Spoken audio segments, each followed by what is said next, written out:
Welcome to the Human Capital Innovations Podcast, your go-to source for personal, professional, and organizational growth and development. We hope you tune in often for all things people management, organizational development and change, organizational leadership, and social impact related. Maximize your personal and organizational potential with Human Capital Innovations Podcast.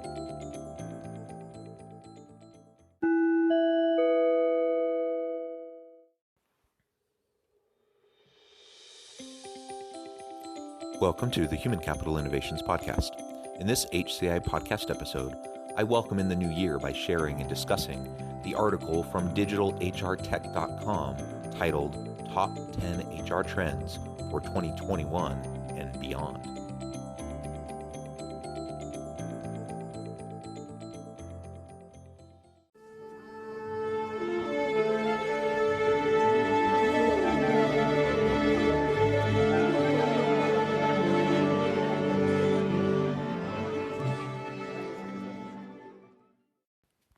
Welcome back to the Human Capital Innovations Podcast, and Happy New Year.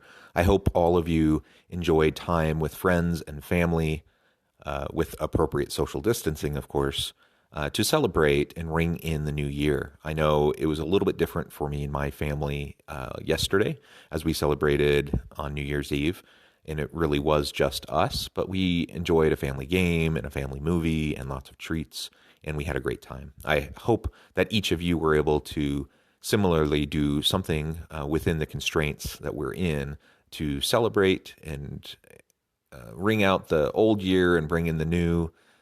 I think New Year's is always a great opportunity to reflect upon where we've been and where we're going. And whether you are one to make New Year's resolutions or not, I think it's good to reflect and to prepare for the upcoming year.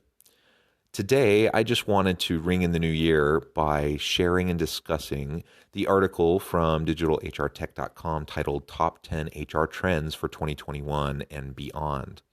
2020 has been a year unlike any other. COVID-19 has forever left its mark on the way we live and work. Though at the time of publishing of this article, we are still living through the pandemic, we need to start preparing for a post-COVID world. In this article, in the corresponding video, they reflect on 10 HR trends that we can expect to see in 2021 and beyond. Though some of the trends have been ongoing for a while now and have simply been accelerated by the year's developments, many are the inevitable result of drastic changes that organizations have had to go through and in some cases are still facing. The 10 HR trends that will be discussed in this episode and are discussed in this article and the corresponding video audio, which I'll be commenting on, are number 1, home as the new office. Number 2, rethinking HR. Number 3, reinventing the employee experience. Number 4, perennials. Number 5, learning as a driver of business success. Number 6, HR in the driver's seat. Number 7, effortless shared services. Number 8, creating room for personalization. Number 9, acing analytics. And number 10, purpose-driven organizations.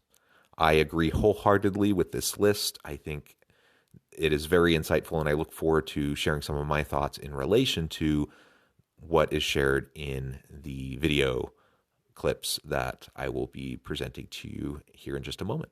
Thank you for joining me, and I'll catch you on the flip side of this first clip. Top 10 HR Trends for 2021.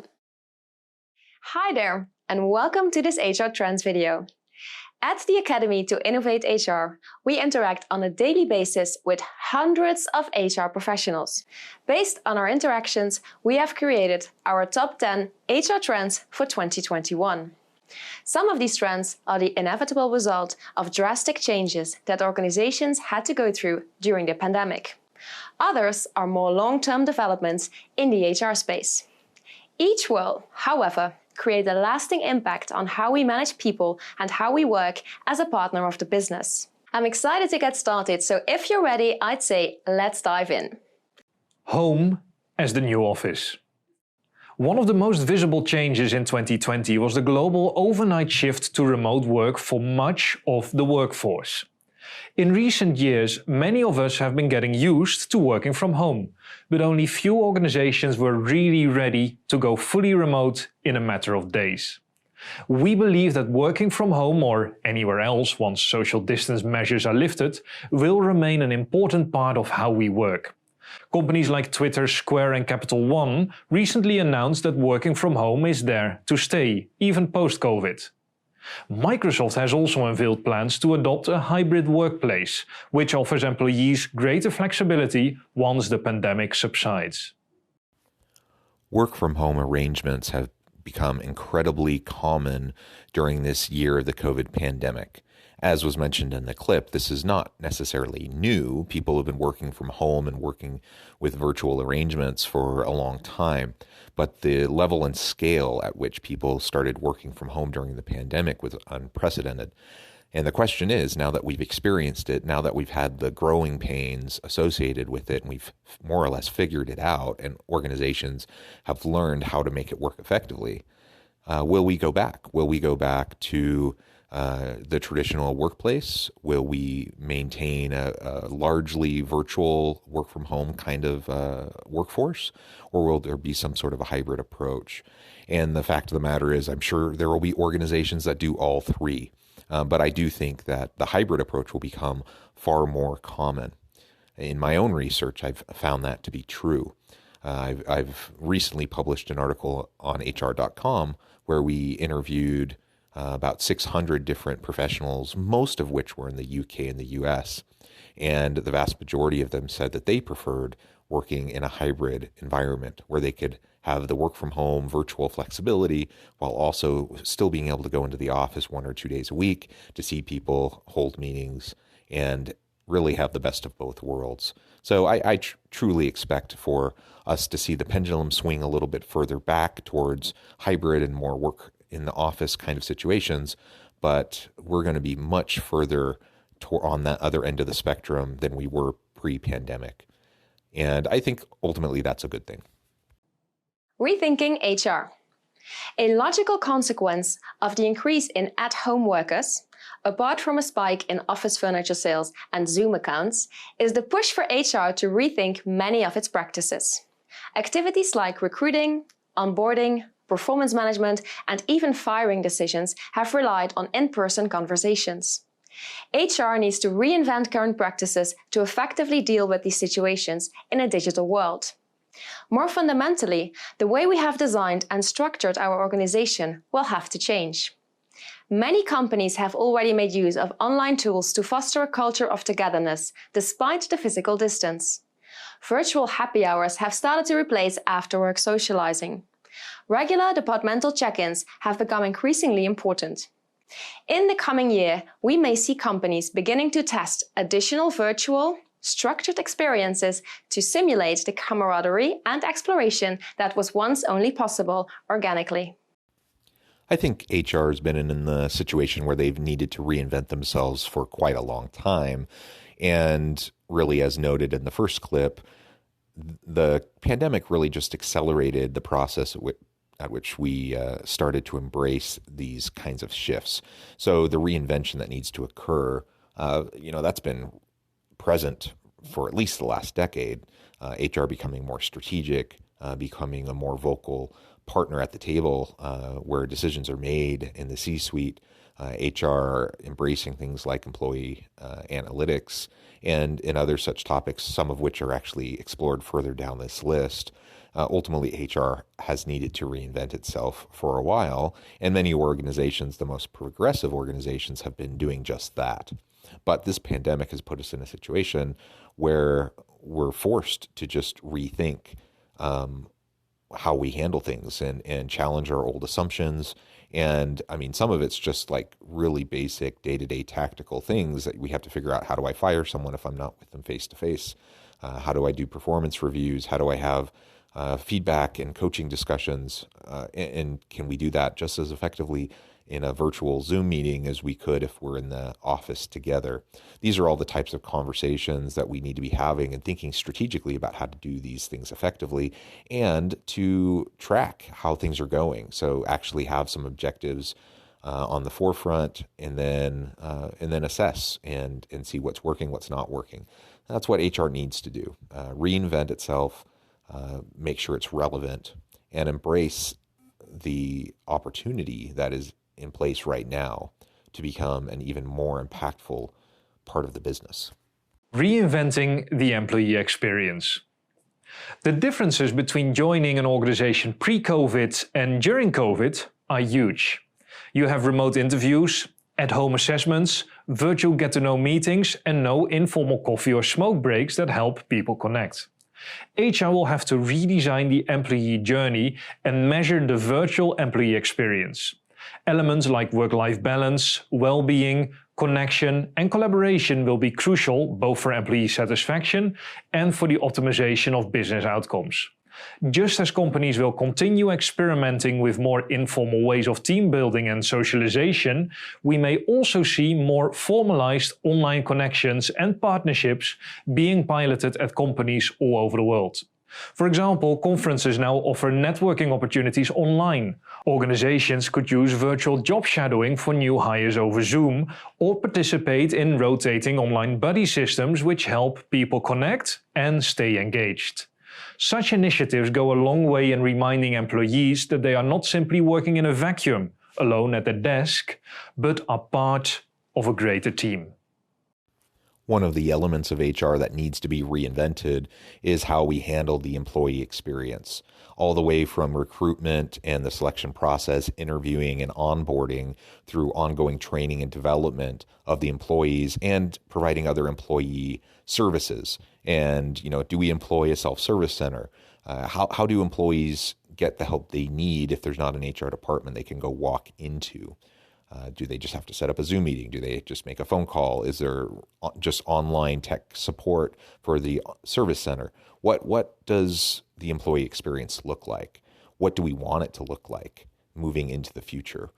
Again, it's an incredible opportunity right now to challenge assumptions and to rethink what we have always meant by the employee experience and really what it should be moving forward. How can we leverage technology and leverage the virtual space in order to enhance the employee experience, to give them the best of every kind of situation, where they have the flexibility. There's so much research to show, for example, work from home and schedule flexibility are vital and key indicators of employee experience and satisfaction and engagement. And the pandemic, with all of its challenges, has also provided more flexibility, autonomy, and opportunity to deal with family circumstances while still doing their work. It's never been greater to be able to do that. So I think organizations definitely need to consider what is most valuable to them in communicating employee experience to their new employees, to their existing employees, and how leadership throughout the organization can really frame that for everybody. Perennials, moving beyond generations. In the past decade, we have focused a lot on what separates the different generations in the workforce. Gen X, Y, and Z have all been analyzed, written, and talked about extensively. Scientific proof of intergenerational differences, however, remains slim. In fact, research increasingly shows that generational differences related to people's view on work and life aren't as big as we initially thought. What people want from their working life, purpose, good leaders, and professional growth, doesn't differ all that much from one generation to another. We believe we'll move beyond generations and see an increased focus on perennials, a term first mentioned by Gina Pell. Perennials, as she puts it, are a group of people of all ages, stripes, and types who go beyond stereotypes and make connections with each other and the world around them. To understand our workforce, we should look beyond group differences and gather insights on the interests, values, and aspirations of individual employees. This will also enable us to personalize how we manage people as HR professionals. I really like this one because while I think it's helpful to think about stereotypical kind of differences across generations, as a quick way to understand how different populations might interact, Those stereotypes are obviously overly simplistic and they don't hold true for everybody. So there's been a certain value in dissecting differences between baby boomers and Gen X and millennials and Gen Z. And I think there's still some level of value in understanding, for example, what really motivates Gen Z workers perhaps differently than Gen Xers. But the reality is we're complex, and the reality is that we all are a mix of different motivators, different backgrounds, and just because we're within a certain age cohort doesn't necessarily mean anything. So as we start to think more inclusively about perennials and just understanding how important it is to create an inclusive work atmosphere where everyone can interact effectively with each other, regardless of age, regardless of gender, regardless of race, ethnicity, regardless of age cohort, right? That everyone can learn to function effectively together. If that's the goal of the organization, then I think that's a win. And I think that's something we can strive for in 2021. Learning as a driver of business success. Pre-COVID, there was already a strong need for upskilling the workforce. This need has only become more apparent. Unfortunately, in the search for HR professionals with future-oriented skills, it is slim pickings. Rather than continuously searching for new talent, the most efficient way is to upskill your HR team, ensuring they have the expertise to secure success in a changing future. For HR, we have identified 3 key capabilities. Data literacy. HR professionals need the ability to make data-driven and evidence-based decisions in order to be true business partners. This involves the ability to read, understand, create, and communicate data as information to influence decision makers. Business acumen. HR professionals in all industries need to improve their business acumen. They need to understand the business, its strategy, its customers, and its context. Only when they have a deep understanding of the business will HR be able to add the maximum value. And third, digital integration. Digital HR offers the opportunity to drive HR efficiencies, deliver the HR strategy, and drive business impact through technology. In our experience, this is one of the biggest skill gaps in HR and one that has become even more pressing in this new and more remote reality. Yes, absolutely. Reskilling and upskilling the workforce has been key and on the forefront of, I think, most organizational leaders' minds really for the last decade, as we've seen baby boomers reaching retirement age and exiting the workforce. We need to have transfer of knowledge and understanding and skill to the younger generations who are picking up the mantle and continuing on in the labor force to help organizations be successful.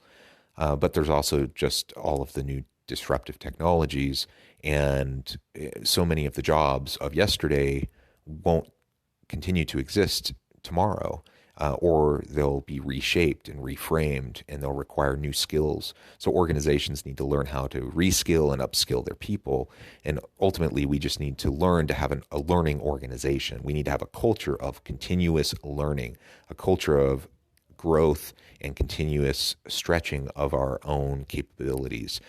As we embrace a growth mindset within the organization and help everyone from the top leadership all the way down to the lowest level line employee on the bottom of the hierarchy, that everyone recognizes the need to coach and mentor each other, to help each other develop the skills, knowledge, ability, capabilities, and competencies necessary to be effective in the future of work. As this happens, then that gives organizations the best chance to pivot and to adapt as necessary in the future of work to continue to bring value to the marketplace.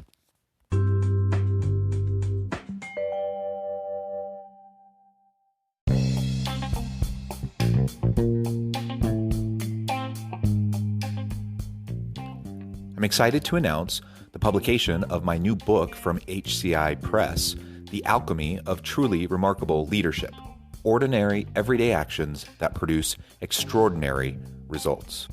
Consider how the nature of work has shifted over the past 50 years. With increased globalization, rapid technological advancement, and the shift in economic composition, the average job of today looks very different than the average job of 50 years ago. What will the jobs and organizations of tomorrow look like? Moreover, what does this all mean for organizational leaders? What are the core competencies and capabilities of organizations and their leadership that are prepared for continued disruption and geopolitical and socioeconomic shifts? Regardless of what the future holds, increasingly, leaders need to be socially minded, data-driven, decisive, champions of talent, and disruptors of the traditional notions of leadership, teams, organizations, and work. The alchemy of truly remarkable leadership will help you to explore your own leadership competencies and capabilities and consider ways to apply and implement them into your workplace and personal life.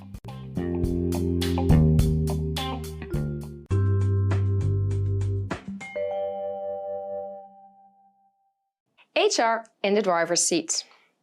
2020 has not only seen a massive shift in the way businesses operate, it has also posed significant personal difficulty to workers all over the world. Employees are worried about their health and that of their loved ones, and tense about the security of their jobs, while leadership is worried about what should be communicated and how, while trying to head departments and model company values.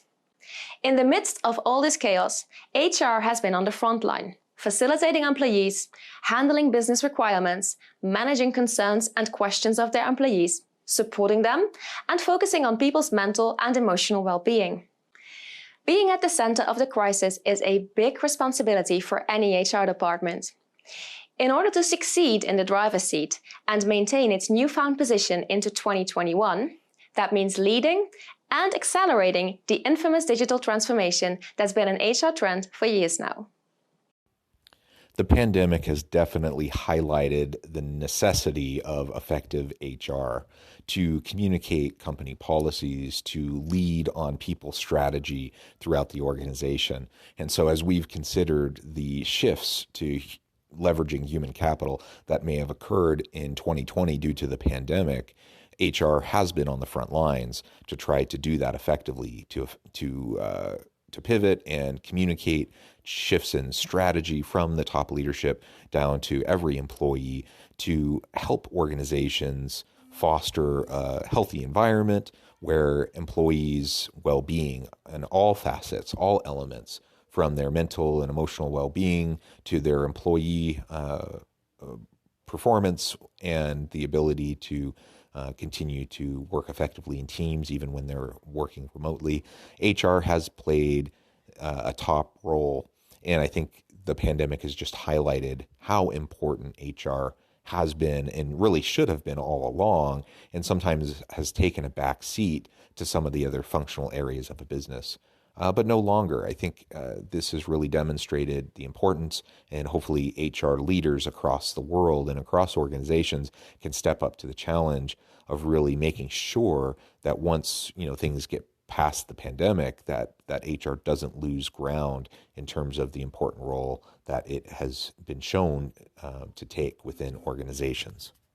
Effortless shared services. Most of today's HR transformations focus on HR self-service departments. This trend has two sides. First, if your HR department still uses paperwork, it should be digitized. And second, if any of your HR work is repetitive, it should be automated. Both digitization and automation ensures that the HR professional maximizes efficiency. When I asked in early 2020 at a conference who was still using some form of pen and paper for their HR administration, many people raised their hands. Consider, for example, a supermarket chain that keeps paper records of its employees. Imagine in an industry that experiences such high turnover, how much time an HR professional wastes at both ends of the employee life cycle simply hunting through paperwork. Also, imagine the frustration and headaches that a lost contract, which is just a few pieces of paper, could cause.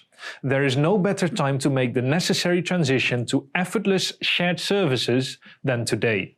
When done properly, it will lead to a better employee experience and increased customization. Digital transformation throughout the organization is of increasing importance, and this certainly holds true for HR organizations and HR functions. We need to make sure that we're efficient, and anything that can be automated should be automated. Anything that can be digitized should be digitized. We are far past the point of doing paper forms for various aspects of HR functions. That needs to be digitized. We need to have self-help HR service centers where employees can largely do what they need to do for their benefits and their various aspects of their employee experience in relation to the key day-to-day HR features. There always needs to be people behind the technology, and so we can't forget how important it is to have good quality HR people to help when employees have questions and to interface with the technology to make sure that it's a user-friendly kind of an experience and a good process. But ultimately, digital transformation is not going to threaten HR, it's going to enhance it. As we can truly learn to embrace these technologies and the digital transformation, HR will be even more relevant, and it'll free up opportunity and time for HR people to be more strategic, to be strategic business partners within the organization to help leaders across the organization do the HR aspects of their jobs in a much more effective manner. Create room for personalization. The shift we've seen this year in the way many of us work inevitably leads to people creating their own optimal work environment. They arrange their workspace at home as they see fit, and they might work outside traditional office hours if that suits them better. When it comes to the actual work employees do, it seems natural that they'll want to make some adjustments there too. For example, in terms of tasks, skills, or purpose. This is where a concept such as job crafting comes in. We believe that giving employees room to take ownership of their role will be essential for job satisfaction and productivity in 2021 and beyond, boosting both employee success and that of their organization. It's all about personalization and customization. Really, it's just all about flexibility. I think about younger workers, millennial and Gen Z workers, for example. Now, again, I understand the need to get past stereotypes and labels, and people are more complex than this. But generally speaking, it's very, very clear that younger workers want more flexibility. The traditional 8 to 5 kind of work environment in a physical office space doesn't resonate with them. They want to work when it's convenient for them. And ultimately, it doesn't matter for organizations. If we can get past just kind of the tradition of the 8 to 5 work day and the 40-hour work week, and we can move more towards a meritorious type of a situation where we're really rewarding people for performance and production of content and material or whatever the job is. You know, it's about producing, not about putting in the time. If we can get to that point, then who cares whether they're at the physical office in the office building or they're at home? Who cares how their physical workspace is set up, whether it's at home or in the office building? Who cares whether they're working at 3 in the morning or 10 in the morning or 10 at night? Ultimately, flexibility is what it's all about. And organizations need to learn how to embrace this personalization element. And just, it provides so much accommodation to families. It helps solve problems in terms of gender inequities. It really can provide so many solutions to organizations. And we've been moving in this direction already. And there's no reason why we can't continue to embrace this and just make this happen for our employees in 2021. Acing analytics. Analytics is one of those oft-repeated topics that we've seen on HR trends lists over the last few years. Although people analytics is gaining a solid foothold in many organizations, the impact of their findings is often still lacking. We have 3 recommendations for organizations looking to ace analytics. First, measure data that matters. Although HR tracks a lot of data, often there is a gap in the areas that add the most value. A key concern for CEOs, for example, is leadership. HR tracks very little data in that regard. Other examples include training and development and performance management. Tracking value-adding data related to key problem areas in the organization will create more return. Second, redesigning systems. The fact that we collect little data on key topics is indicative of a lack of strategic integration of our HR systems. We need to have systems in place for those areas that help drive the business. This can be a software-based point solution or can be inquired through regular surveys. If that is the case, they should be managed by a strategic HR survey management unit. Third, HRBP capabilities. The single point of failure in organizations is often not the people analytics team. It's often the HRBP who struggles to leverage data and people analytics insights to make change happen. HRBPs should be taught to read, understand and communicate data as information for this to be solved. By gathering and assessing data in this way, HR will be able to ace analytics and it will have its own place between the different HR centers of excellence. Yes, this is not a new one. This has been showing up on people's top HR trends lists for years, HR analytics, and really just doing it effectively. So while it's not new, they're absolutely right that most organizations still aren't doing this even remotely well. Most HR people, frankly, particularly those who have been in their roles and positions for many, many years, frankly, they weren't trained in HR analytics. And many people actually got into the HR profession because they didn't want to deal with the more technical side of things. And so but with the move towards more HR information systems and HR analytics to drive decision making, it's really important that organizations help their people reskill and upskill towards these HR analytics competencies. And we need to do a much better job within our organizations to make sure that we're leveraging performance analytics and various people analytics across different the range of different people experiences within the organization. We need to define what good performance looks like. We need to then measure it effectively, and then we need to make decisions based on those actual metrics. And that's not an easy thing to do. It certainly is challenging, so I don't want to minimize the challenge that people have been facing. But we know how important it is, and the best organizations are doing it better and better. And we all, I think, can learn to do it well. So I think this continues to be one of the top trending areas within HR, and necessarily all organizations need to embrace it. And so it's not just for the big organizations, it's for all the way down to mid-level organizations, to small startups, mom-pop shops. Everyone needs to learn how to embrace it. Purpose-driven organizations. As a result of the increase in at-home workers, many employers fear a flag in productivity and commitment as the trend continues. According to PwC, 79% of business leaders believe that purpose is the key to success here. Purpose-driven organizations bring their purpose to the core of their organization. This means that decisions, conversations, and behavior across all levels need to be integrated with that purpose.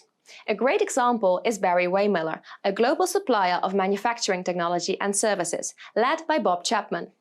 The company's guiding principles of leadership are: we measure success by the way we touch the lives of others. From a people perspective, the company focuses on learning, listening, and empathy building, and they actively work to create a service mindset for their team members.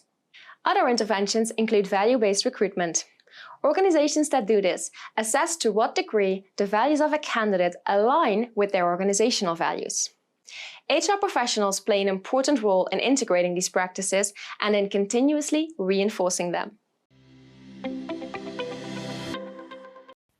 There is no question that purpose is super important. I've personally done a ton of research in this area, and many others have done really incredible and insightful research looking at the purpose-driven organization and how key it is to overall organizational success.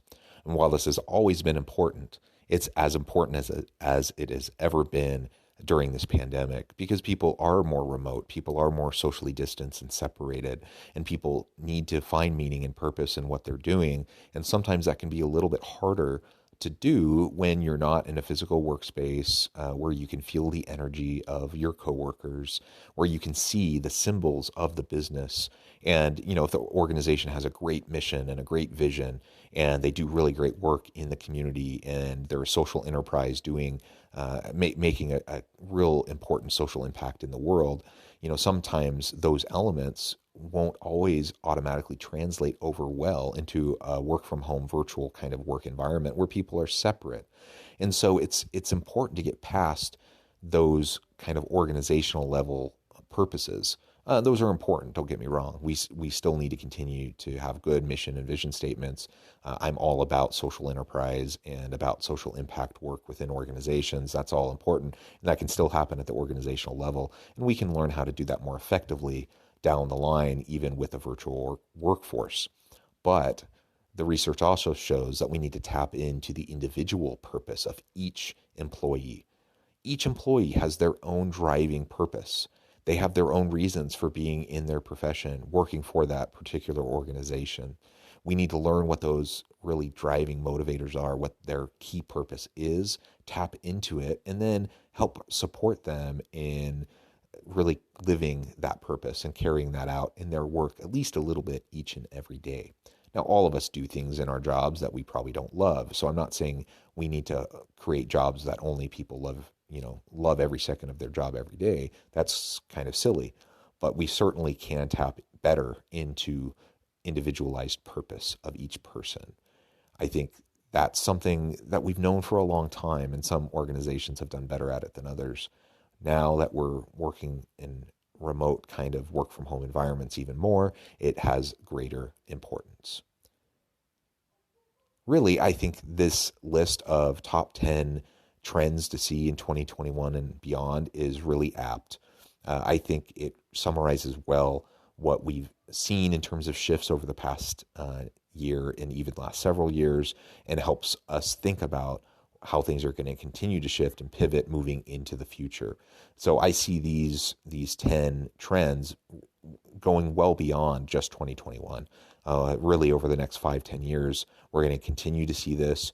We're going to continue to see technological disruptions shifting the very nature of work itself, the employee-employer experience, and how they connect with each other, how we even define employees, what work looks like, what our jobs look like, how we define them, what our roles are.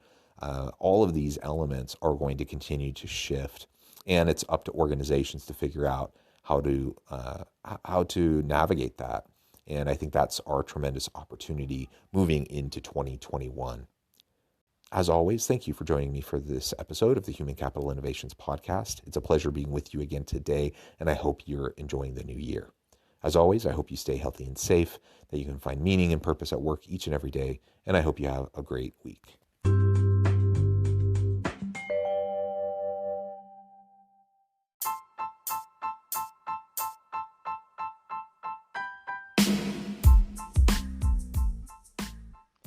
We are excited about the launch of HCI's new magazine, Human Capital Leadership. Human Capital Leadership is a free, interactive e-magazine designed to help individuals, leaders, and organizations find innovative approaches to maximize their human capital potential. We will be publishing issues quarterly in August, November, February, and May. Check out the first issue and let us know what you think.